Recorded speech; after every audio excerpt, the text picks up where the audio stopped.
Hey guys, it's the Disco Spider, and Pixar is finally back with another original film. It's been 2 films since we've got our last original Pixar film, The Good Dinosaur, which honestly wasn't that good, and now we gotta wait 2 more films to get our next Pixar original movie. But from everyone complaining that Pixar makes too many sequels nowadays, can this film bring back the Pixar magic, or is Pixar really running out of ideas?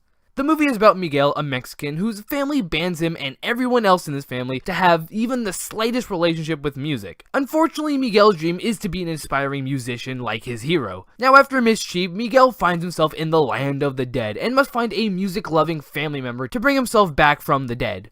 Okay, let's start with the positives. The pacing was really good. I feel like they spent enough time with each and every part of the story, like the exposition of the family backstory, Miguel's hero's backstory, Miguel trying to find his hero, and all that stuff. I also thought this movie was really fun. I loved exploring the atmosphere in this film. It was really cool. The land of the dead may seem like a normal Mexican-looking city, but it's definitely more than that.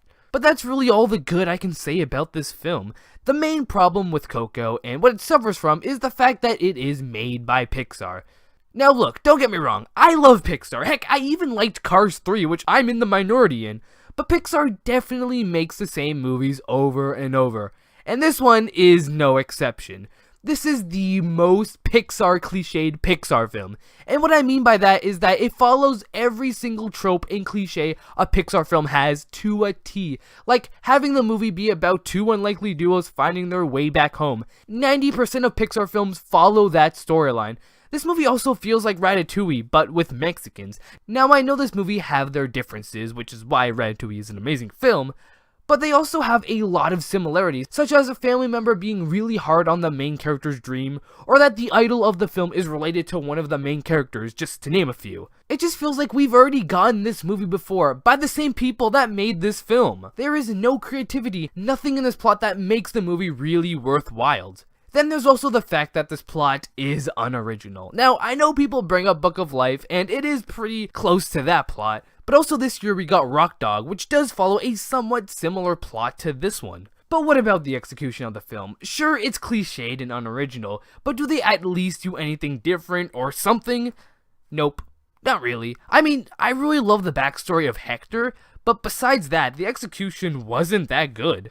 This movie just suffers from Pixaritis. I mean, I'm fine with them doing similar plot lines as long as they change it up, but they don't do that. This film is just like Inside Out or The Good Dinosaur. It's just generic at this point. Then we have the animation. Okay, I have to hand it to Pixar. The animation is incredible. This has got to be one of the best animation in any movie since like Treasure Planet or something. Everything looks absolutely amazing. Of course, the big thing is the Land of the Dead background, and oh man, they're so spectacular. There also is controversy with the animation, with the skeleton designs. I know people that really don't like it, especially the eyes. Honestly, I didn't have a problem with it. I thought they looked fine. Nothing jarring or anything, but hey, that's just me. As for the animation, Pixar, of course, does a phenomenal job. Then we have the characters.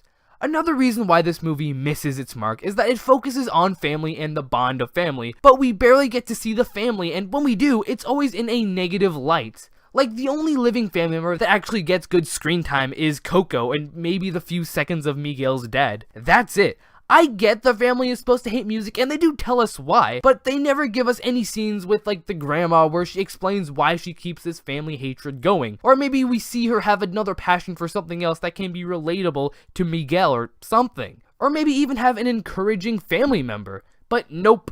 But then we get to the dead family members, and although most of them are pretty forgettable, the one that I actually do like is the great-great-great-whatever grandma, the woman who started this music-hating tradition. Her whole character is really cool, and I really wish we got to see more of her. Then we have the other characters. We have Miguel, our main character.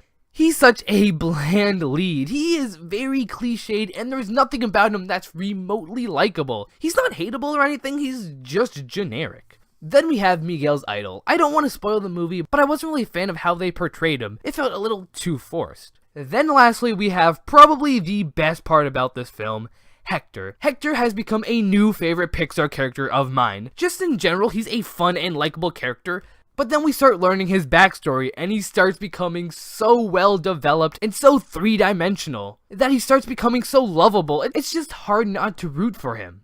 And I will admit, the ending scene was very sweet, but I didn't really find it all that emotional. Another reason why this film fails is because it tries to be a character-centric film, but the main characters and his family aren't very interesting or likable. The whole part and reason for this movie is to really care about Miguel and his family, putting their differences aside for a family. But honestly, I felt like it was forced and too predictable. It didn't help the fact that most of the characters were weak and generic. Besides Hector, the characters were pretty poorly handled. And that was Coco. It does feel really weird to not like a Pixar film when everyone else does. Like seriously, this film has been getting amazing reviews. But however, not everyone has the same opinions.